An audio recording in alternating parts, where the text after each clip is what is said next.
Being who I am, I play stuff, and that includes D&D. And I made a character so eloquent and unsettling to be able to bring the biggest narcissist villain down to their knees begging for mercy. And only at level 5. Let me explain.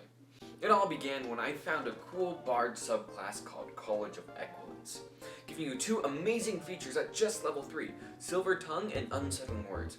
Silver Tongue is a feature that when you roll a 9 or lower on a Persuasion or Deception check, it counts as a 10. And rules is written, that includes natural ones. And Unsettling Words allows you as a bonus action to insult someone, lowering their self-worth, to give them a bardic inspiration dice minus to their next saving throw, which is really good, and that's a bonus action class feature, which is awesome, so then you can cast a spell afterwards. It's great. And then if you have a high charisma, it helps both, obviously, but then you can, with expertise, you can get proficiency in both persuasion and deception. And at level 5, or let's say level 3 is proficiency is +2, and so +2 is 4, and let's say you have an 18 charisma, really good, not a 20, let's not be super absurd. So 4 plus 4, so 8. That means the lowest you could get on a persuasion or deception roll is an 18, which is absurd and amazing, and perfectly encapsulates what we're trying to do. Now, that seems really cool, being able to persuade and deceive yourself in or out of any situation, and being able to not only destroy the enemies in battle, but also destroy their self-worth with unsettling insults. Now, you could go just Bard, College of Equilence, have a high charisma, and have double proficiency in persuasion and deception, and be fine, but I don't play stuff to just be fine. I want to play a lawyer-esque character who strikes fear with just a sentence or two, and bring the entire enemy field down to their knees. I'm gonna shake some things up to do so too. Now, how do you do that, you may ask? Well, multi-classing and optimization. Now, you may have guessed it and be against it too, possibly saying things like, multi-classing and optimizing is for min-maxers and it's not as realistic. And to that I say, sometimes yeah, but you can easily make a cool narrative reason for multi-classing. Like, let's say the idea of having Barbarian multi-class into a Wizard. Now, those two classes are the most opposite in D&D, but it oddly makes for an interesting, cool character dynamic, being similar to Dr. Hulk in Marvel. Being strong and smart is a really cool and different character concept that isn't seen very often, especially in D&D. Anyway, you get my point. I kind of want to make a Barbarian Wizard now. Back on track. Now, you may also ask, perhaps already know what the other class is going to be. A Wizard. Up to level 2 is all we need. Now, for what we're looking for, can you guess which subclass we're going to use? Some of you may think enchantment, being able to charm and be even better at those persuading and deceiving checks. And you could do that, but then you wouldn't be as unsettling as you could be. No, we're going to use divination. It's almost perfect with its portent feature, a feature that allows you to roll 2 d20s and keep track of what they roll and replace almost d20 roll with them, between you, your party, and even the enemies. Now, on average, rolling 2 d20s, you usually get a good and a bad roll. Or 2 good, which you can use on friends, or 2 bad, which is even better for what we're trying to do here. Now combine this with unsettling words and a saving throw spell, such as Dissonant Whispers or even Hold Person, they don't stand a chance. Having unsettling words minus a d6 from their roll, and even if they roll well, you can switch out their roll with a portent roll that hopefully has a pitiful roll number, causing them to have to fail that saving throw and be held in place or have to run away.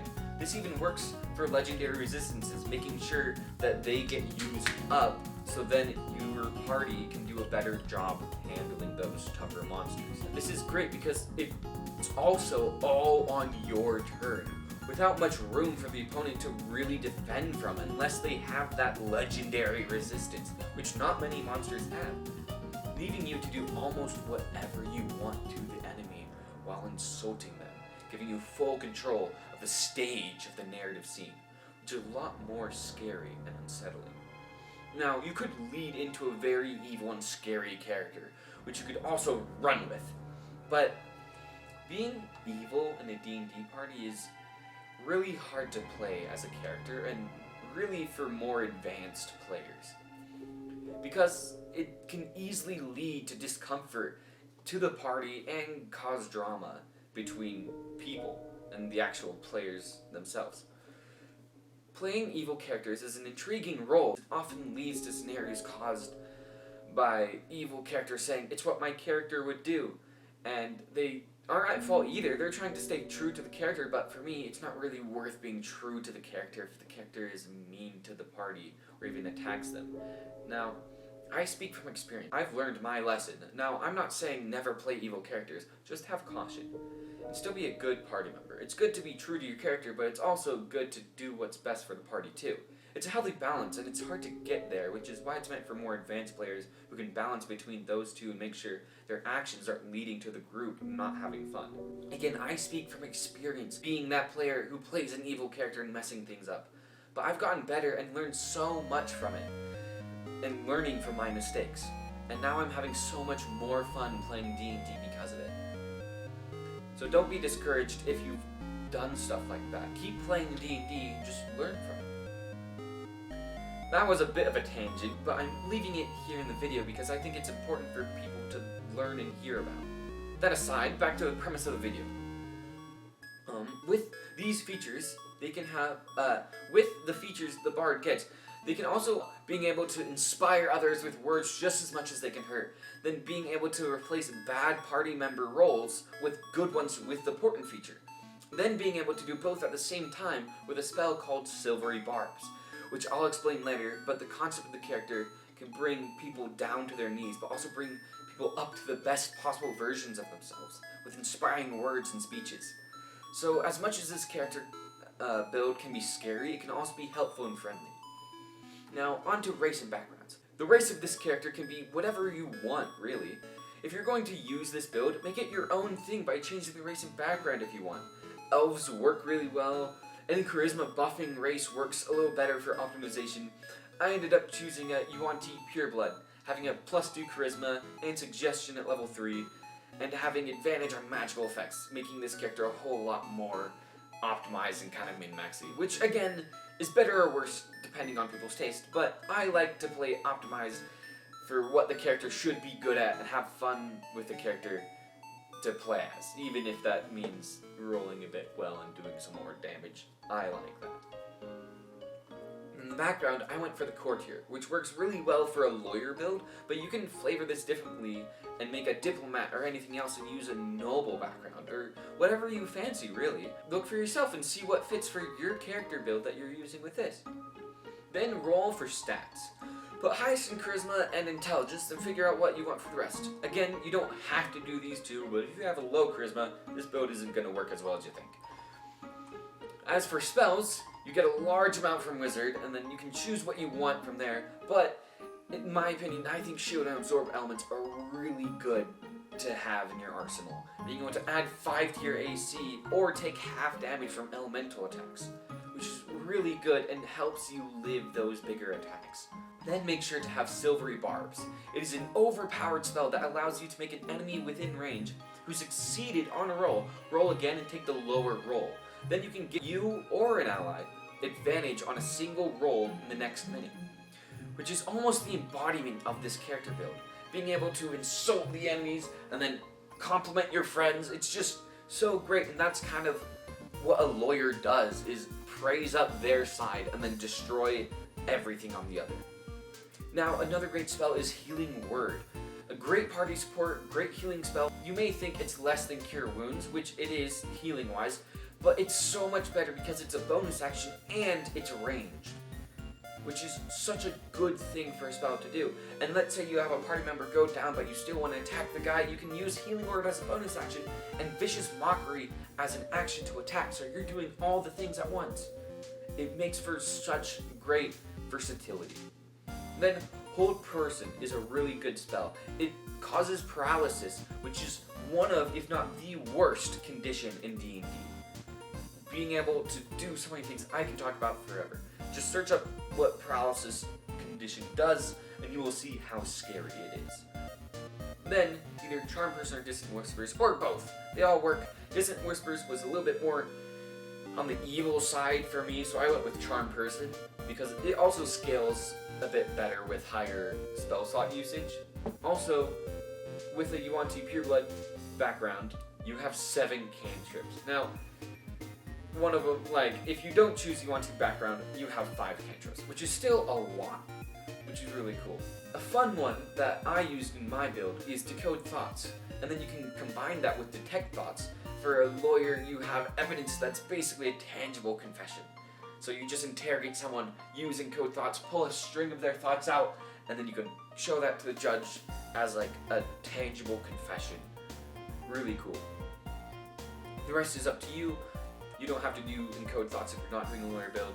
It's a very niche cantrip, but it's cool. Same with skills. You pick yours. Intimidation is really fun for this character. Make it your own. Don't just copy what I'm doing. Make this build something unique to you and use it as inspiration. Then make sure to have a fun backstory for your character and a reason for their multi-classing. It doesn't have to be tragic. It can be totally tragic if you want, but not all backstories have to be that tragic, really.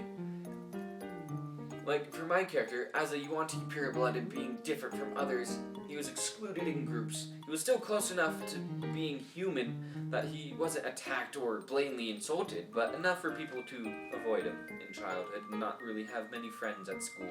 Because of this, he just focused on his studies and went to a great college and even made some friends there. He came from a lower middle class financially, and so he learned to be a lawyer, a very well-paying job to hopefully bring him and his family some more money. After a few years at college, being a wizard, most other lawyers went into enchantment, but he wanted to be the best of the best and be different, so he went into divination to be able to know how the case was going to go before it even happened, being able to prepare for more than the usual lawyer. And so he did and became one of the best lawyers in the kingdom, or whatever town he was in, and possibly ever. And so he went off adventuring to see if he really was the best or not. See, I really like this backstory because it gives a reason for the character to be multi-classed in a way that makes sense. It gives them some personality that would gravitate towards enjoying the rest of the party because he hasn't had the most social life. So being put in a group, he would try to be helpful and make a good impression without giving himself up to do so. Making for a great balance, the last part gives a reason for why they would leave their job and go adventuring. Now, it's not the most detailed backstory, and it was just kind of a blatant example page to kind of show you the things it answers narratively. And I think that's it for the character build. Now, you may think this is the end of the video, but if you check the time, we still have quite a bit left. A lot of character build videos do a good job explaining it, but not many show how the character will work in a roleplay build. And luckily, I was able to test this character build out in a fun Halloween-themed one-shot. Because it was a one-shot, there was a bit assumed that the party knew each other and the few other things that comes normally with a one-shot. There were 4 of us, and the premise that there was a vampire hunter who was wondering if a specific lady was a vampire or not. And there was a party that was hosted by the Pumpkin Lord, for all monsters of the world to come and relax and enjoy themselves at a fun party.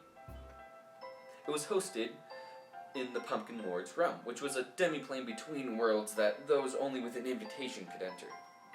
The man gave us each an invitation, and we all had to disguise ourselves as monsters of some sort. One player went as a cultist, another a mummy, the other a werewolf, and my character, a Yuan-Ti, kind of snakish person, went as an Egyptian demigod of some sort, with like a snake aesthetic. And our disguises worked. For the rest of the video, I'm gonna go off the characters based off their like costume design, I guess.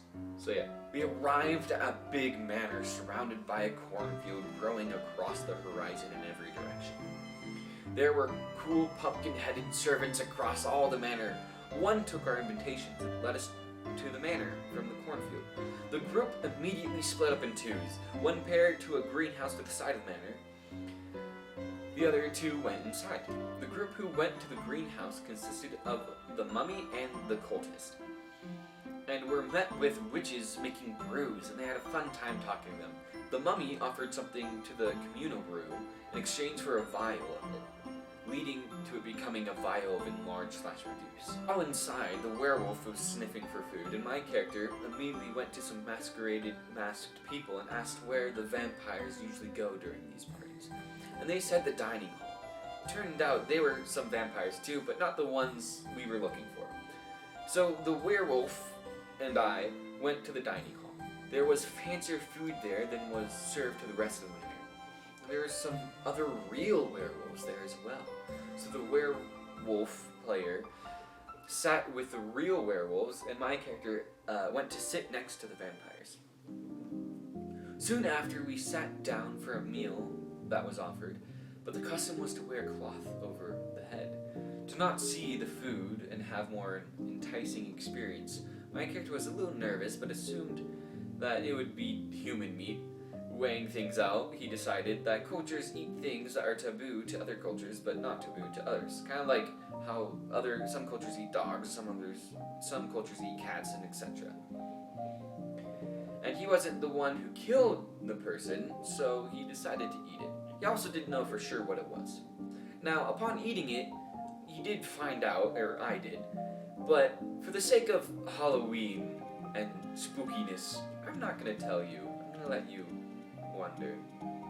After eating, the vampires went into a gambling room, and where the werewolves went off to have a drinking competition.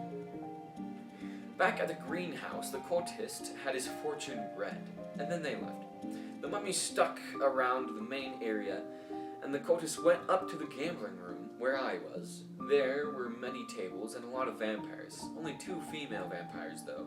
One had a cloak over her head, and the other had her hair up in a headband thing. The one with the headband was at the same table I was, and the other was across the room. The cultist, trying to figure out which one was which one was our target, took a bottle from one of the pumpkin servants, and pretended to be a servant as well. Specifically my servant, which was very funny later. He went past the cloaked lady and pulled her cloak, revealing a bald head, and he was told by the pumpkin servants to enjoy the party somewhere else. In gambling, I was told to make an insight, deception, and intimidation check. I think I could be wrong, but with my build, I have proficiency in both insight and intimidation, and the lowest I could get in deception was 16. So I creamed everyone in gambling and went from 5 gold to 17 in just 2 games. During this, the werewolf went drinking, and so did the mummy. They made constitution checks until 3 fails, last one up wins, and after every try the DC went up by 1. And the werewolf player won, which was crazy because their character was 15 years old and beat everyone else, so it was hilarious. Back at the gambling table, I started flirting with the girl vampire, and she went along. After the showing of destroying everyone in poker, my character was doing well. A bit later on, my character went on a walk along the manor with the lady, just the 2 of us. And we talked, and it was nice. She told me her name, which confirmed that she was the person we were looking for. And to get evidence that she was there, my character asked to do a cool party trick to pull her name into a tangible piece of magic. By using detect thoughts and encode thoughts at the same time, I was able to pull a string of thoughts from her. And with a good insight check, I was able to find out she wasn't a vampire, and that she was very nice and genuinely interested in my character. The werewolf and the mummy went to the greenhouse again. This time, the werewolf character got a dragon-kind vibe, which was really cool. I forgot where the cultist was at this point. Oh well. At this point, the whole group was having a laugh and was doing the whole nudge thing to me on how the whole romance thing was going between me and this lady. And it was cool, but I've never done romance in D&D before, and it was all just to get the evidence that she was or wasn't a vampire. After that, the vampire and I went back to the gambling room and stood before the door. The entire table was freaking out about my character and this lady that were hitting it off. And I was fine to leave it there and not do anything, but the whole group and the DM were egging me on to do the kiss. And if something like this happens to you and you feel uncomfortable, then don't do it. You don't have to. You don't have to do anything. Don't fall to peer pressure like that. But I wasn't uncomfortable at all. It was just new to me, and for the sake of the narrative and having a cool moment, I had the character kiss them, and it was nice. It was cool. Very new, though, and different, but I wasn't uncomfortable by it. Then she left to the rest of the party, and my character composed themselves and went downstairs to find the others. But during that whole romantic scene with me and the not vampire lady, the rest of the party was up to crazy, funny shenanigans. The werewolf joined a spar match against Frank's monster. That was the DM, that was great. The werewolf character joined a sparring match against Frank's monster and was losing. The cultist fired a spell at the monster, but then everyone was mad at him.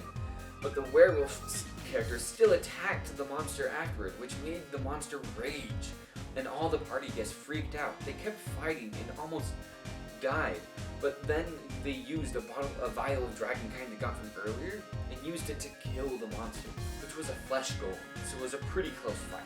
It was crazy. One of those college drunk party fights, which was perfect. Then the cultist gave up his disguise because people were looking for him because he was messing the whole party up. So he went into stealth mode and we didn't see from him for a little bit. Everyone goes inside, and the head monsters were meeting up. Frank, a vampire guy, the head witch from the greenhouse, and the head werewolf from before. They all had keys as necklaces on them as well. And there was this door with 4 locks, but Frank noticed the werewolf character and pulled out a magic poison gun thing and shot at them. It was at this point my character came down the stairs to see this, as well as a total chaos surrounding it. He cast silvery barbs, giving Frank disadvantage and making him miss, and gave advantage to the mummy because they hadn't messed anything up on this mission yet. There was a whole ruckus going on. Then some of the other party members noticed the lady getting taken away to a wooden stake outside, and she was in distress, so the mummy went out to help her. Sadly, my character didn't notice. A fight broke out between the mummy and the pumpkin servant, and even the pumpkin lord got involved, which ended up being a giant pumpkin with ribbon arms that was attached to the top of the stake. The rest of the party caught up outside and joined the fight. It was a really cool fight scene. I cast some spells, the mummy did some damage. They were actually an echo fighters. It was really cool. The werewolf creature stabbed him. The cultist used some spells. It was a great fight. In the end, we killed the pumpkin lord, saved the lady, and left the manor to a beautiful sunrise. The end. Thank you for watching. I hope you enjoyed. If you like this sort of video, please like and comment down below. Tell me some of your favorite character moments. I might make more content like this in the future. This was a lot of fun, from making the build to playing in the one-shot to being able to tell all of you. I hope you have a fantastic week. See ya.